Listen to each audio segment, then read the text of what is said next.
మకర రాశి వారికి ఈ వారం చాలా వరకు అనుకూలంగా ఉంది. వృత్తి ఉద్యోగంలో మంచి మార్పు చోటు చేసుకుంటుంది. వ్యాపార అభివృద్ధి అంతంత మాత్రంగా ఉన్న ఉద్యోగంలో మటుకి స్థిరత్వం వస్తుంది.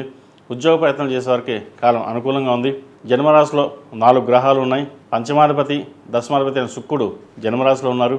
చతుర్థ లాభాధిపతి అయిన కుజుడు జన్మరాశిలో, అష్టమాధిపతి అయిన రవి జన్మరాశిలో, షష్టమ భాగ్యాధిపతి అయిన బుధుడు జన్మరాశిలో ఉన్నారు. మీ వాక్చాతుర్యంతో 10 మందిని మెప్పించగలుగుతారు. కష్టపడాలి, పైకి ఎదగాలనే భావన ఎక్కువగా ఉంటుంది. అయితే 10 మంది ఏమనుకుంటారో, మనం చేసేది కరెక్టా రాంగా అనే భావన ఎక్కువగా ఉంటుంది.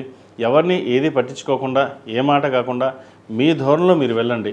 మనం ఎదగాలి, పైకి రావాలి అనే భావంతో వెళ్ళండి. ఆరోగ్యరీత్యా చిన్న డిస్టర్బెన్సెస్ ఏవైతే ఉన్నాయో అవి ఈ వారం సమస్య పోయే అవకాశం గోచరిస్తోంది. ఏదైనా సరే మీ కష్టం తగిన ప్రతిఫలం ఈ వారం లభించే దశగా గ్రహగతులు గోచరిస్తోంది. వృత్తిలోనూ వ్యాపారంలోనూ మంచి పటుత్వం తెచ్చుకోగలుగుతారు. 10 మందిలోనూ పేరు తెచ్చుకునే ప్రయత్నం ఏదైతే ఉందో అది ఫలిస్తుంది. బంధువర్గంలోనూ సహోదరి సోదరు మధ్య ఉన్న విభేదాలు కానీ ఏవైతే ఉన్నాయో అవి సమస్య పోతాయి. కోర్టు సంబంధించిన విషయ వ్యవహారాలు, భూ సంబంధించిన విషయ వ్యవహారాలు వీరికి లాభదాయకంగా ఉంటుంది. కష్టం తగిన ప్రతిఫలం లభించే విధంగా ఈ వారం గ్రహగతులు గోచరిస్తోంది. ఈ రాశిలో జన్మించిన విద్యార్థులకు కాలం చక్కగా ఉంది.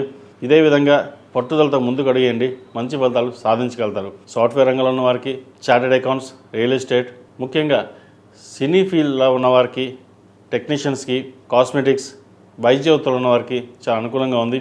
ద్వితీయంలో రాహు ఉన్నారు. అయితే రాహు అంత బలంగా లేదు. మనం తీసుకున్న నిర్ణయాలు విధాలుగా మారిపోతుంటాయి, స్థిరంగా ఉండవు. రాహు ఒక ఛాయాగ్రహం, ఒక మాయలాగా ఉంటుంది.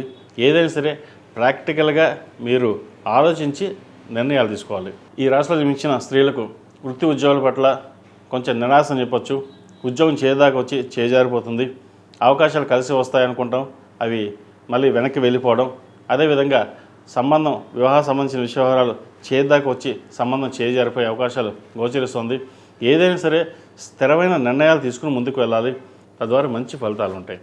ఈ రాశివారు ప్రతిరోజు ప్రతినిత్యం హనుమాన్ ఒత్తులతో దీపారాధన చేయడం, అదేవిధంగా హనుమాన్ చాలీస పఠించడం కానీ వినడం కానీ చేయండి. మంచి ఫలితాలు సంప్రాప్తిస్తాయి. భూ సంబంధించిన వ్యవహారాలు, కోర్టుకు సంబంధించిన వ్యవహారాలు సానుకూలపడుతుంది. ముఖ్యంగా ప్రభుత్వ రంగం కోసం, ఉద్యోగం కోసం ప్రయత్నం చేస్తున్న వారికి సానుకూలంగా ఉంది. అదేవిధంగా సంతానం సంబంధించిన వ్యవహారాలు సానుకూలపడుతుంది. సంతానం ప్రయత్నం చేస్తున్న వారికి శుభవార్త వినే అవకాశాలు గోచరిస్తుంది. ఈ రాశిలో జన్మించిన వారికి కలిసి వచ్చే సంఖ్య 5, కలిసి వచ్చే రంగు మెరూన్. ఏదైనా పని మీద బయటకు వెళ్ళినప్పుడు బుధవారం కానీ శనివారం అనగానే వెళ్ళండి. మంచి ఫలితాలు సంప్రాప్తిస్తాయి.